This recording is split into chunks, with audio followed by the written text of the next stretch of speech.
Right chaps, 2022 has been pretty magical, hasn't it? Yes, yes it has. We've had a real good time, but the racing is not done. I've got a surprise in store for you. What's the surprise? Oh, spot on my beak. I've got a better surprise than that. So what's left for us in this 2022 season? Well, still quite a lot actually. Donington tomorrow in the MR2. MR2 is a bit poorly at the minute. I might tell you about it later. But we've got another racing car. That's the big news for today. Oh, what's that then? What's this? Is that a Honda? Right, let me know. Is this a Honda or not? Is that a Honda? I think it's a Honda, yeah? We're gonna race a Honda? Really? We're gonna race a Honda? The Wharfdales are a bit loud, aren't they today? Should I turn it down? No, I won't turn it down because we're having a fucking mental day today. It's going to be so busy. I've bitten off way more than I can chew, as per usual. Anyway, I picked up this last night. I didn't strap it to the trailer. Don't judge. Some dodgy stuff going on. This is a facelift EP3 Civic Type R, which has been converted to run in the 750 Motor Club Tegiwa Type R Trophy. Yeah. And it's not done too well. It's not had such a successful season. So next weekend I will be racing this car at Snetterton. Yeah? You know that track where we didn't folk about? Yeah, we're going back for one last adventure of 2022. It's a triple header race weekends. So we do qualifying and 3 15-minute races. Now this car has done 2 of the, I think maybe 2, maybe more. It's done a few events this year in the Type R Trophy, but it's been at the back of the grid every race. Now, the drivers have been quite new to racing and quite new to the car. I mean, how hard can it be? But the car was built by Motion Motorsport, who work out of the Tegiwa headquarters, so the build should be pretty sweet. It's a Civic Type R with an LSD and coilovers and a few things going on. They're all built to spec. This is the EP3 version of the MR2 Championship, basically, from the 750 Motor Club, right? There's about 30 cars on the grid together, all the same spec, same tyres, same everything, yeah? And we're going to throw us hat into the ring next weekend in this very car. But what we're going to do beforehand, we're going to try and address some issues, I think. We're going to get it up on the ramp, we're going to check the alignment, see where that's at. We're going to do some work on the brakes. Talk GT, Dixel, very supportive straight away when I told them I was going to be racing a Honda, and they sent us down some Dixel brakes to replace whatever's on there now. Apparently the brakes didn't feel so good. That's on the car at the minute, so we're going to replace them with the Dixels. That's what I've been running on the MR2 for 2 years now with zero complaints, really good brakes. What else are we going to do? Well, a health check, and we've also got an oil change to do. Right, so simple things. The most thing we're going to spend the time on is going to be the wheel alignment, I think. And I've also got some new front wheels to collect. Because you can run aftermarket wheels, but only a certain size. But this car obviously still has the original wheels on it. Anyway, let's get the car off the trailer, get it on the ramp, and see what it looks like underneath.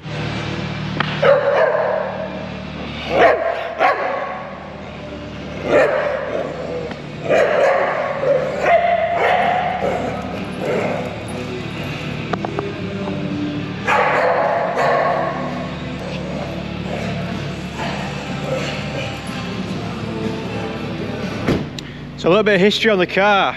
The chap who's been driving this, Ian, and some of his friends, if you remember, I borrowed an ML a few years ago. This man owned that, and now he owns this. But I didn't bother his tow vehicle this time, no, we're bothering his racing car. So what are we going to do? Well, I wanted to do the Type R Trophy for a while now. I've wanted to have a go at it.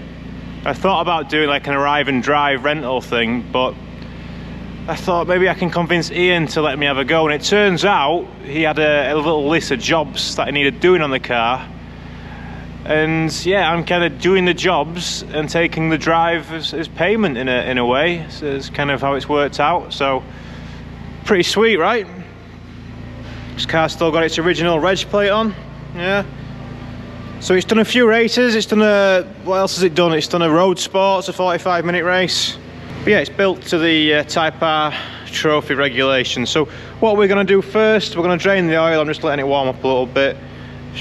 Would be nice to just take it for a quick rip down the road, wouldn't it? I think he did say it's actually semi-road legal.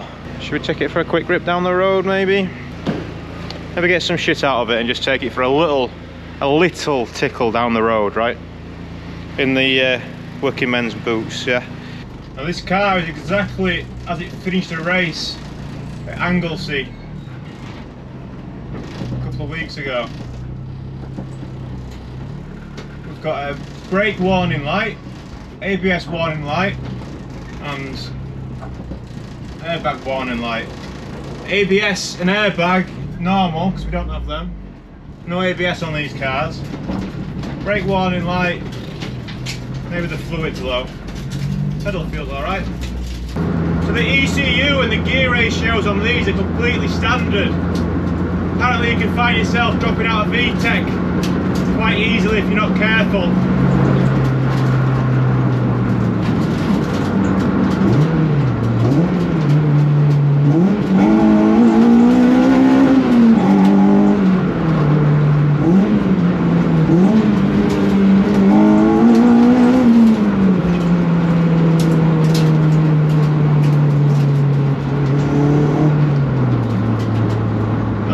I'm driving it is the owner Ian wasn't sure whether or not it had an LSD. I'm pretty sure it's got an LSD, but I've just tested it there. It's got an LSD, so we're good. But yeah, it must have a very misshapen alignment because it's all over the shop. The steering wheel's fairly straight, but the car doesn't feel good.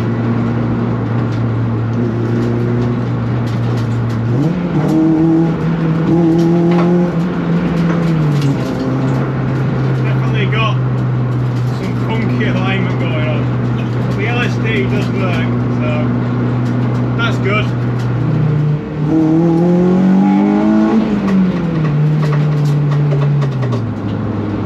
I did brief the owner in EP3 back in the day, you know, so this is somewhat familiar. The seating position's a bit weird. The seat's kind of doing that, but the steering wheel's, I don't think it's telescopic, it's not telescopic.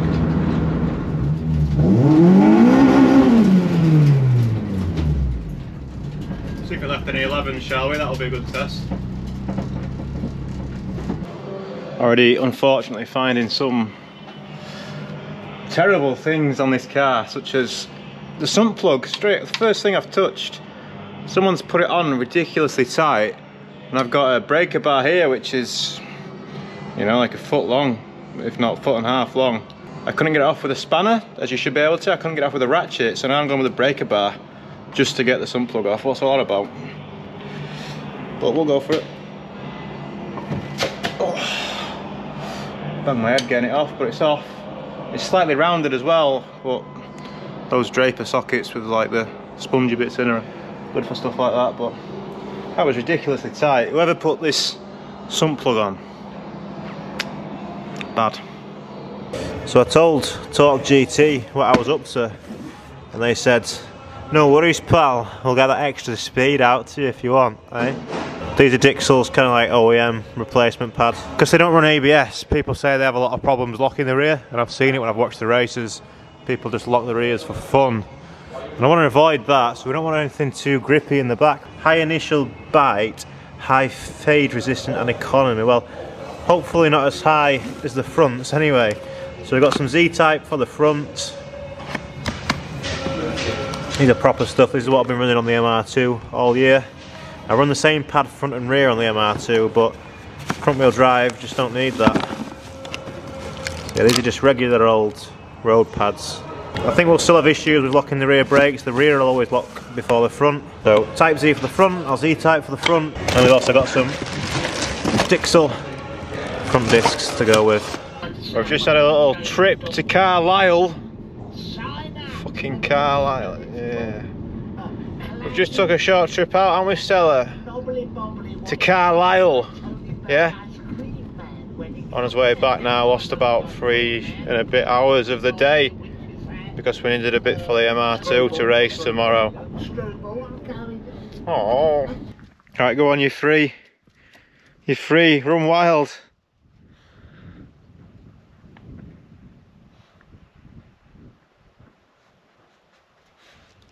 Mind the Hondas. Never too far away from Hondas, are we?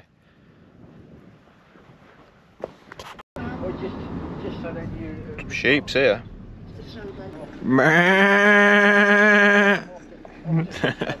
Dickhead. You, winding them sheep up for no reason. What are you making them noises for, eh? Made a little pit stop to pick up these beauties. You know, lovely stuff. And we've arrived back. How do you know a Land Rover was here? Yeah. Naive old me thought I'd be able to do the wheel alignment on this today and do some other little jobs and all that, and all I've done is an oil change. And I went to fetch parts for this one, and the afternoon's gone. It's now the evening. Yeah. So what do we need to do now? Well, this turned into an MR2 video, but you've seen what the new race car is, right? I'll bring you more updates on that probably next week then. I'm trying to get on a testing day so I can test it out. I've got a day at Castle Combe next week, but it's meant to be for the M3. Might use it for the EP3 instead, but we'll see how we get on.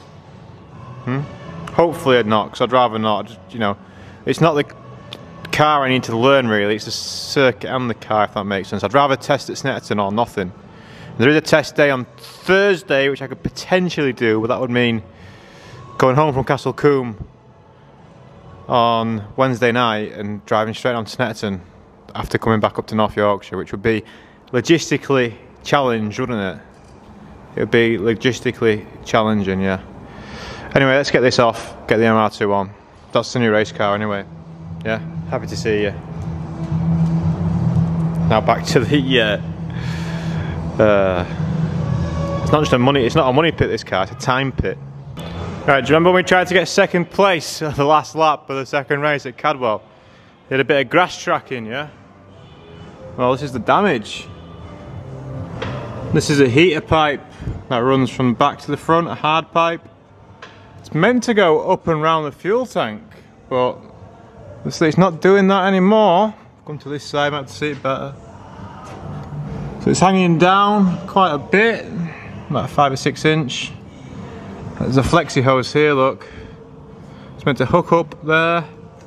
Oh, I can see my harness there, look, that's cool, isn't it? Nice little speed hole. It's meant to go along this channel here. Just up the corner of the fuel tank there, but look at it. It's all bent to fuck, man. And there's another flexi just up there, another soft hose. Can't see it, can you? That's what I went to Carlisle for anyway. Mr. J-Spec was visiting an old friend. Brought me one down.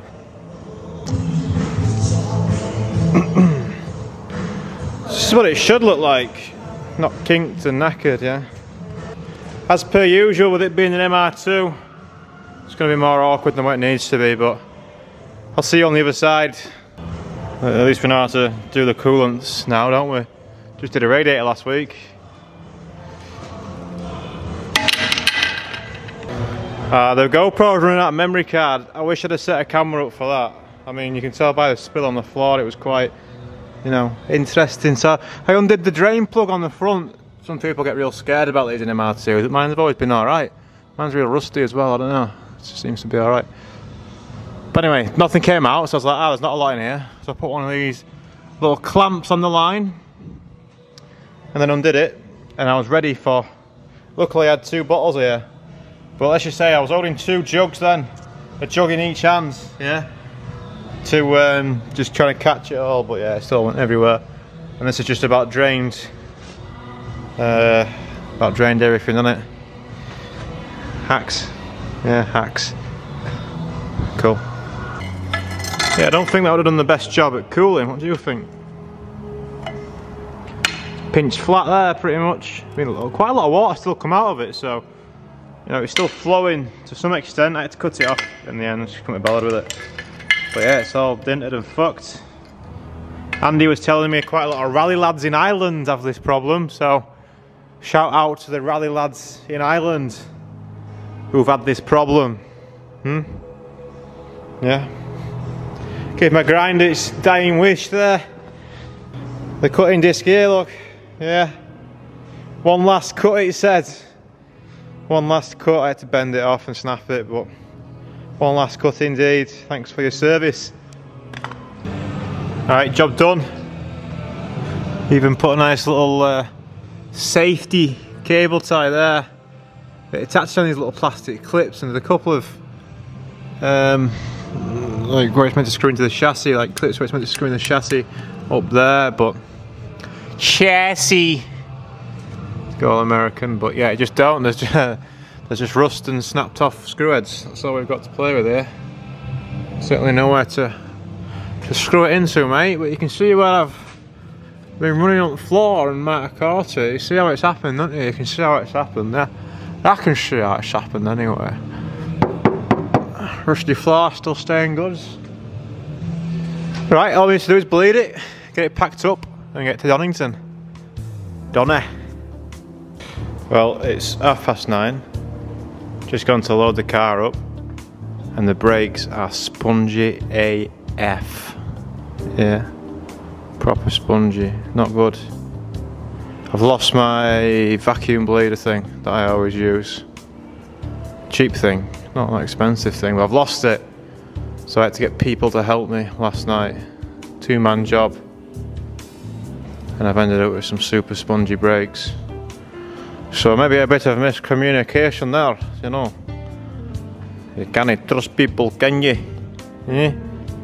You can't trust people, man. So I'm going to try and find my vacuum. I don't know where it is, but if not, maybe just try and borrow one in the morning at Donington. Hopefully there'll be a kind soul around a bit somewhere. Just, God, not what you want, is it? Last thing. I think I like racing MR2s too much to give it up, but I would like to race Type Rs as well. That's quite cool, wouldn't it? Is there any point having 2 Type Rs? Leave you on that. I'll see you at Donington. Hopefully we'll have a good time. Get these brakes bled. Pain in the arse, eh? We're going to be battling against 3 Mazda Super Cup things, whatever they're called. The MX-5 NC's Super Cup, I think it's Super Cup. The fast boys, we're going to be battling against them tomorrow, so let's have it.